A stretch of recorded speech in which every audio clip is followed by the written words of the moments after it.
Para ouvir a mensagem do Senhor. Vamos orar. Senhor Deus, Criador do céu e da terra, Pai, graças te damos, meu Pai, por essa oportunidade de estar aqui, meu Pai, compartilhando a Tua palavra, meu Pai, ouvindo o Teu Evangelho.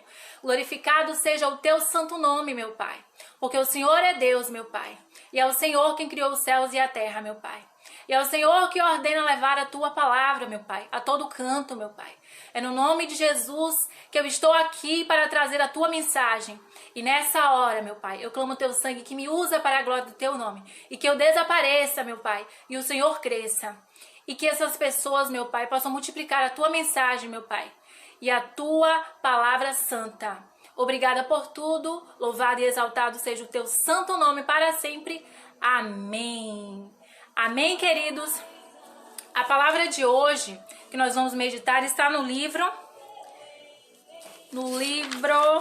de Ezequiel, capítulo 18, versículo 32. A palavra do Senhor nos diz assim: pois não me agrada a morte de ninguém.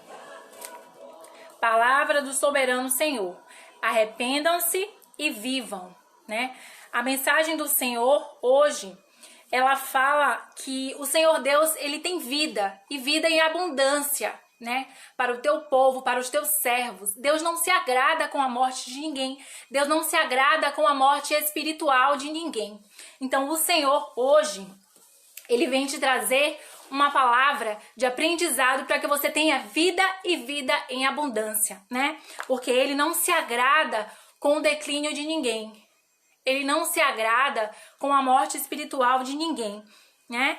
Então, o Senhor Deus, ele traz essa mensagem, ele fala sobre o arrependimento. Ele falou: arrependam-se e vivam, né? O Senhor tem muita vida para nós, vida e vida em abundância.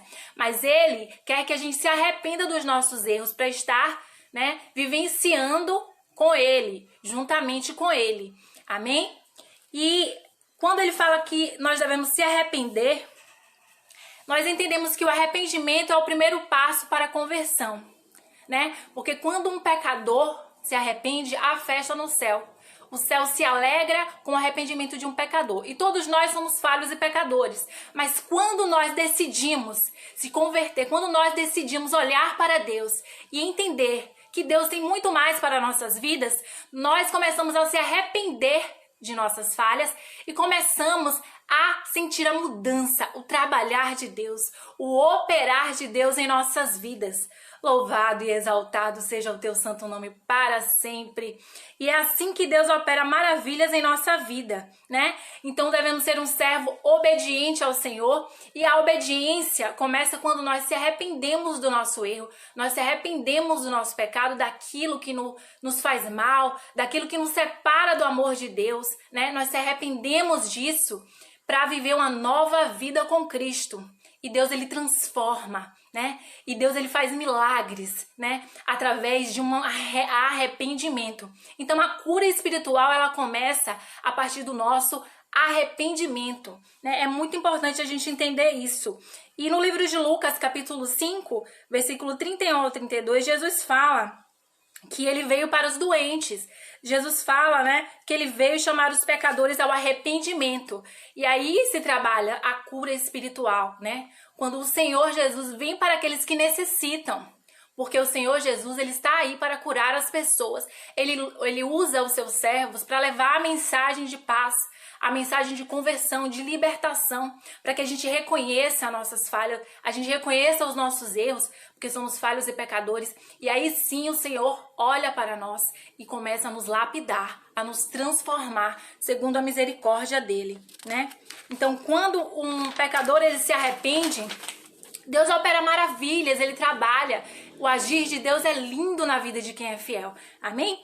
Então, o primeiro passo, né, para uma cura espiritual é o arrependimento, né? O arrependimento genuíno, né? Ai, irmã Bárbara, porque eu não quero sair das coisas da terra, eu não quero sair daquilo que... Porque o pecado faz bem. O pecado, aparentemente, né, é uma coisa boa, mas infelizmente não é, porque é um caminho de morte. A palavra diz que o salário do pecado é a morte, e o Senhor está aí para nos trilhar em um caminho de vida. Porque essa palavra que o Senhor está trazendo para você hoje, ela quer trazer para você um caminho de vida, um caminho de salvação, que é Jesus Cristo, né? O Senhor Jesus Cristo é o caminho de salvação. Jesus é o caminho, a verdade e a vida. E ninguém vem ao Pai senão por Jesus, né? É o único caminho. Então, às vezes, nós queremos trilhar outros caminhos diferentes do Senhor e nós nos decepcionamos nesse mundo, nós nos frustramos, né? E a gente não vence em Cristo Jesus, né? A gente não agrada a Deus. E aí não acontece a salvação, não acontece o arrependimento, né? Porque nós estamos presos nas coisas carnais, sendo que nós devemos renunciar a nós mesmos para viver para Deus, né? Então essa palavra de hoje vem confrontar muitas pessoas, vem confrontar muitas crenças e coisas que as pessoas já acreditam há muito tempo, mas que deve ser desmistificado, né? Porque deve existir o amor próprio, as pessoas devem cuidar de si mesmas, de seus familiares, mas devem amar a Deus sobre todas as coisas e não podem esquecer disso. E amando a Deus, nós devemos se distanciar do que nos faz mal, e o pecado nos faz mal, né? Quando a gente lembra de Jonas, né? Aquele profeta do Senhor, e a história de Jonas não foi diferente, porque Jonas, ele foi desobediente, né? A palavra do Senhor no livro de Jonas nos diz que Jonas, ele recebeu uma ordem do Senhor, e Jonas, ele se recusou a executar aquilo que o Senhor pedia, ele fez a própria vontade dele, porque ele viu que o que Deus pediu para ele era algo extremamente difícil. Então Jonas se deparou numa situação em que ele teria que pregar em uma cidade que tinham muitas pessoas corrompidas, muitas pessoas que já estavam desagradando a Deus e que o pecado dessas pessoas estava cheirando mal ao Senhor, eles estavam entristecendo o coração de Deus, né? Tanto que o Senhor, ele pediu que Jonas levasse uma palavra negativa mesmo, de correção, de que ali o Senhor não estava contente. E Jonas então se esquivou dessa ordenança do Senhor. Jonas não quis cumprir aquilo que o Senhor lhe ordenou. Então ele fez o contrário. O que Jonas fez? Ao invés de ir para Nínive, que era a cidade que ele tinha que pregar, ele foi para Tarsis, que era uma outra cidade, né? E nesse caminho ele estava no barco, então as ondas começaram a ficar revoltas naquele lugar e os outros homens falavam: meu Deus, mas o que aconteceu? Tem alguém aqui que fez algo de mal? E eles começaram a investigar, então aí apareceu Jonas e Jonas confessou que estava desobedecendo a Deus. Jonas confessou que estava fora e que ele falou: eu sou temente a Deus. Mas ele estava ciente que estava desobedecendo. Ele conhecia a palavra, ele conhecia a ordenança de Deus, aquilo que Deus queria para a vida dele. Mas ele estava remando contrário àquilo que Deus tinha reservado para a vida dele. Ele estava remando contrário ao chamado dele. Ele estava remando contrário, né, àquilo que era a coisa certa a fazer. Ele estava em uma direção oposta, né? Então, às vezes, na nossa vida, nós estamos indo por direções opostas, né? Às vezes, as nossas bênçãos no céu estão retidas porque nós estamos se afastando de Deus a cada dia. E, às vezes, usam a internet ou usam espaço para dizer que Deus derramou chuva de bênção, para dizer que Deus deu chave de carro, deu chave de casa. Mas a verdade tem que ser pregada, e a verdade de Deus é a salvação. A verdade de Deus é que o arrependimento leva à conversão. A verdade de Deus é que eu e você devemos estar contritos em Deus todo dia, porque todo dia que a gente mata um leão, é todo dia que a gente se converte e é todo dia que a gente tem que lutar para estar no primeiro amor. Lutar para estar com o primeiro amor é o quê, irmã Bárbara? Lutar para não se afastar da presença de Deus. Lutar para que o mundo não corrompa nosso coração, não suje nosso coração e nos afaste do amor de Deus. Lutar para que o nosso desejo de orar a Deus, de jejuar, de ter comunhão com Deus, não morra, não sucumba. Estar sempre contrito em Deus e não deixar que o mundo roube de você, não deixar que o seu próprio eu roube de você o que existe de melhor, quer servir a Deus, quer estar na presença de Deus. Às vezes alguém aqui nessa live já esteve servindo ao Senhor, mas se afastou dos caminhos do Senhor. E o Senhor me usa nessa noite para falar com você. É tempo de arrependimento, é tempo de mudança na sua vida, porque Deus está dando tempo para muitas pessoas. Para muitas pessoas já acabou o tempo, mas para algumas pessoas Deus está dando tempo. E Deus usa os seus servos para bradar na terra. Ouçam o que o Espírito diz às igrejas. Ouçam o que o Espírito diz à sua vida, à sua alma. Porque Deus fala e muitos não escutam. E vai chegar o tempo que vai ser tarde para você. E vai chegar o tempo que vai ter muito pranto, muita dor. Mas não querem nada com a palavra. Mas não querem nada. Mas não querem se arrepender. Às vezes nós não queremos, às vezes nós estamos presos aos nossos próprios idealismos. Nós estamos presos no nosso próprio eu. Para que a gente esteja firmado em Deus, nós temos que se esvaziar de nós mesmos. E quando que nós vamos compreender isso? Nós vamos precisar passar por uma prova. Vamos precisar passar por um deserto. Voltando lá para a história de Jonas. E Jonas ficou desobedecendo, ele estava naquele barco, aonde começou a revolta, e aqueles homens começaram a questionar. Jonas foi lá e falou que era ele que estava no pecado, era ele que estava desobedecendo. Colocaram ele para fora do barco, ele caiu fora do barco, ele foi para o mar.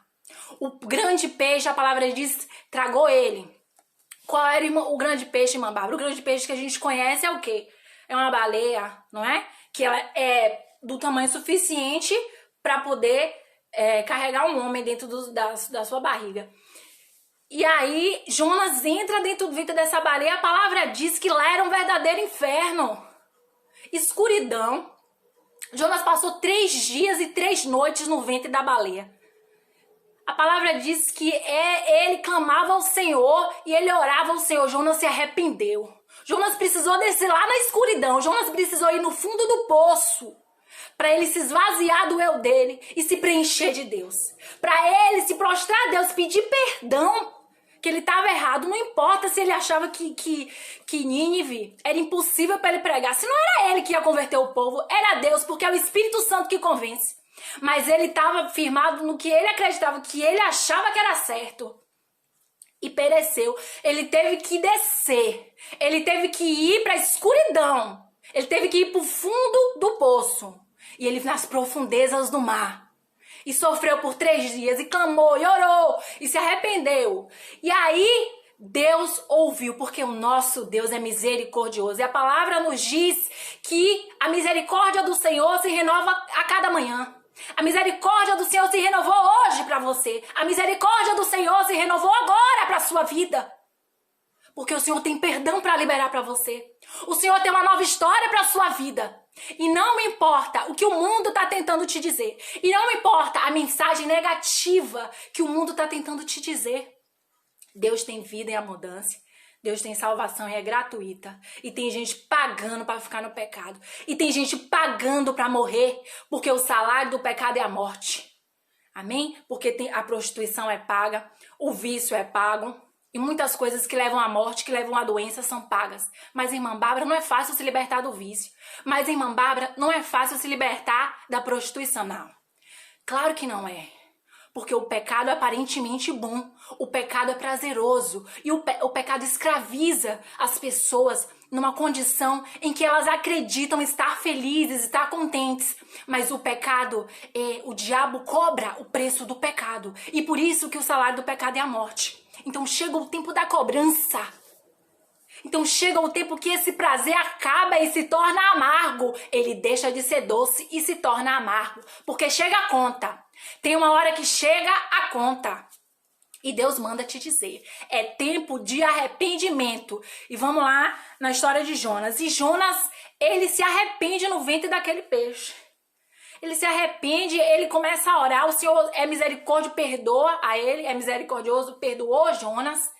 E Jonas, ele vai agora para obedecer a Deus. Agora ele vai caminhar para Nínive. Ao invés de ir para Tarsis, que era onde ele estava indo equivocadamente, ele vai para Nínive.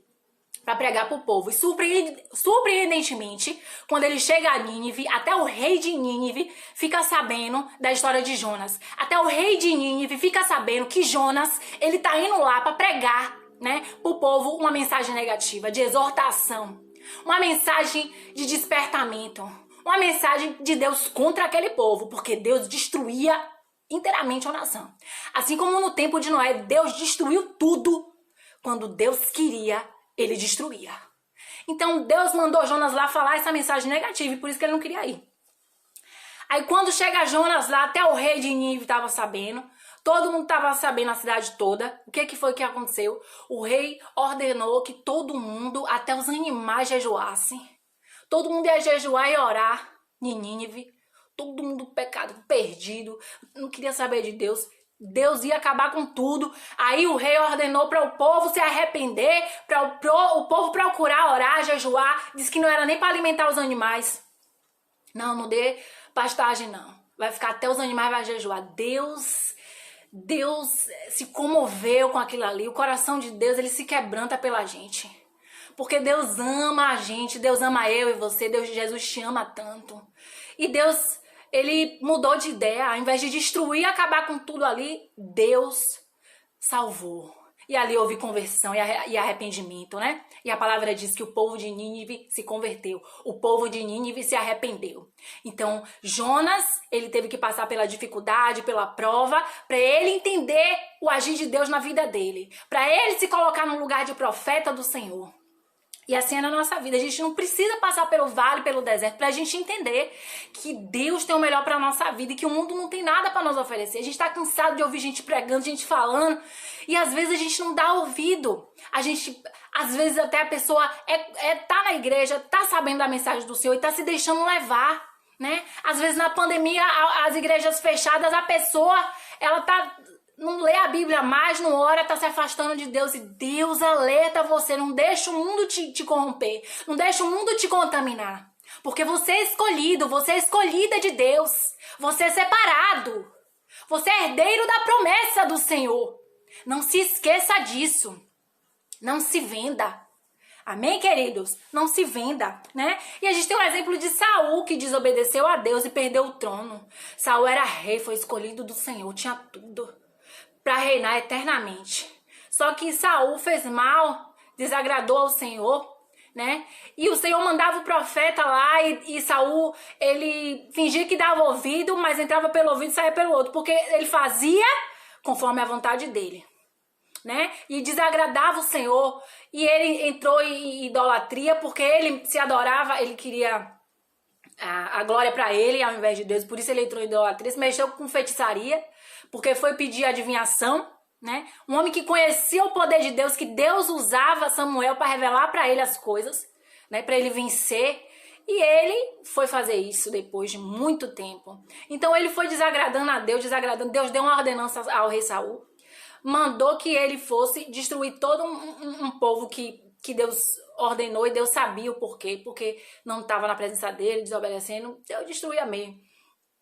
Aí mandou, ele foi lá e desobedeceu mais uma vez, porque ele poupou a vida do rei e poupou a vida dos animais, que achou os animais bonitos, né? Às vezes a oferta parece bonita, mas nem tudo que reluz é ouro.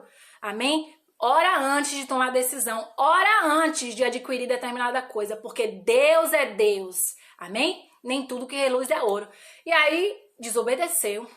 E aí veio o profeta e já sabia, porque Deus tinha revelado para Samuel na madrugada. Aí quando chega Saul, né?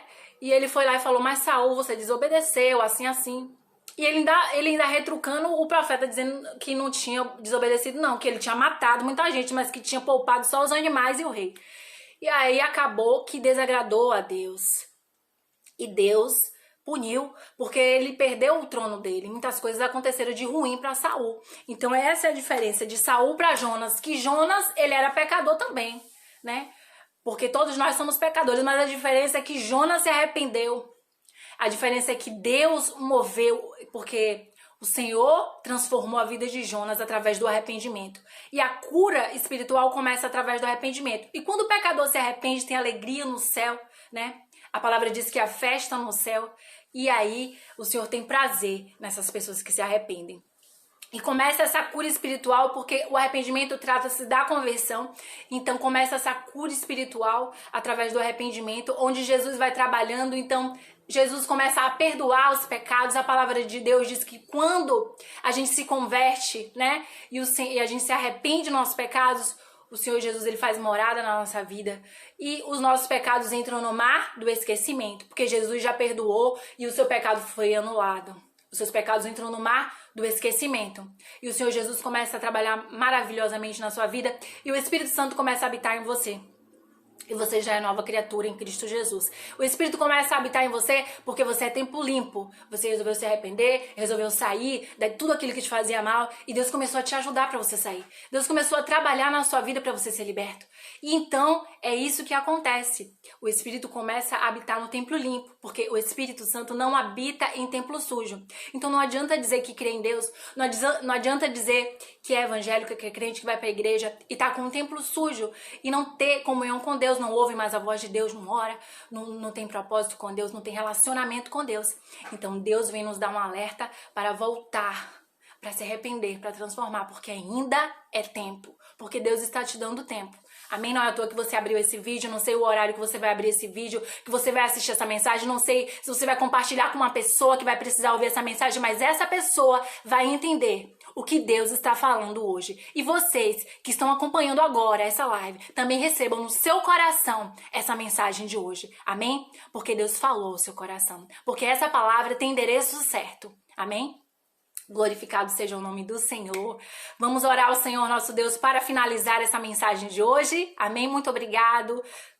Júnior Mendes, Silvana, Keik, Denison Chaves, Júnior, Ebert, Ektorpes. Que Deus abençoe poderosamente todos vocês. Que Deus abençoe também todo aquele que vai assistir depois essa mensagem do Senhor, que é edificante. Que o Senhor continue trabalhando, operando na sua vida, na sua família, tá? Infinitamente. Amém? Glorificado seja o nome do Senhor. Vamos orar finalizando. Glórias a Deus. Aleluia. Senhor Deus, Criador do céu e da terra, Pai, graças te damos, meu Pai, por essa oportunidade de estar aqui compartilhando a sua palavra, de estar, meu Pai, dizendo do teu evangelho, que é a melhor coisa que nós fazemos na vida, meu Pai. É te servir, meu Pai, é falar do teu amor para as pessoas, meu Pai. E eu, meu Pai, meu coração muito se alegra em fazer isso. E não importa, meu Pai, o que algumas pessoas podem dizer de mim, mas eu, meu Pai, amo te servir, estou aqui na tua presença, meu Pai, te servindo em espírito e em verdade, meu Pai. Glorificado e exaltado seja o teu santo nome. Eu te apresento cada vida agora. Meu Pai, cada vida que está ouvindo essa mensagem, cada pessoa que está assistindo essa mensagem. Que o Senhor, meu Pai, vem derrubar, vem destruir todo o maligno, todo o mal, meu Pai, que tem se levantado na vida dela, contra a vida dela. Para que essa pessoa esteja escravizada com o pecado, para que essa pessoa não consiga se arrepender, meu Pai. Mas o Senhor, meu Pai, é aquele, meu Pai, galardoador daqueles que te buscam, meu Pai. E o Senhor transforma vidas, meu Pai. Nesse momento, meu Pai, toca agora nessa pessoa que precisa de transformação. Nessa pessoa que precisa, meu Pai, reconhecer os seus erros, meu Pai. Que o Senhor, meu Pai, vem fazer morada no coração dessas pessoas. Que o Senhor venha operar maravilhas, meu Pai, prodígios. Livra elas de todo o mal. Livra de enfermidade, meu Pai. Livra de acidente. Livra do espírito de mortandade. Meu Pai, em nome de Jesus, acampa teus anjos nessa hora, meu Pai, onde estiver os teus filhos. E guarda e livra de todo o mal. Nós te rendemos graças por tudo, meu Pai. Glorificado e exaltado seja o teu santo nome para sempre. Amém. Amém, queridos. A graça e a paz do Senhor Jesus esteja com vocês. Tchau, tchau.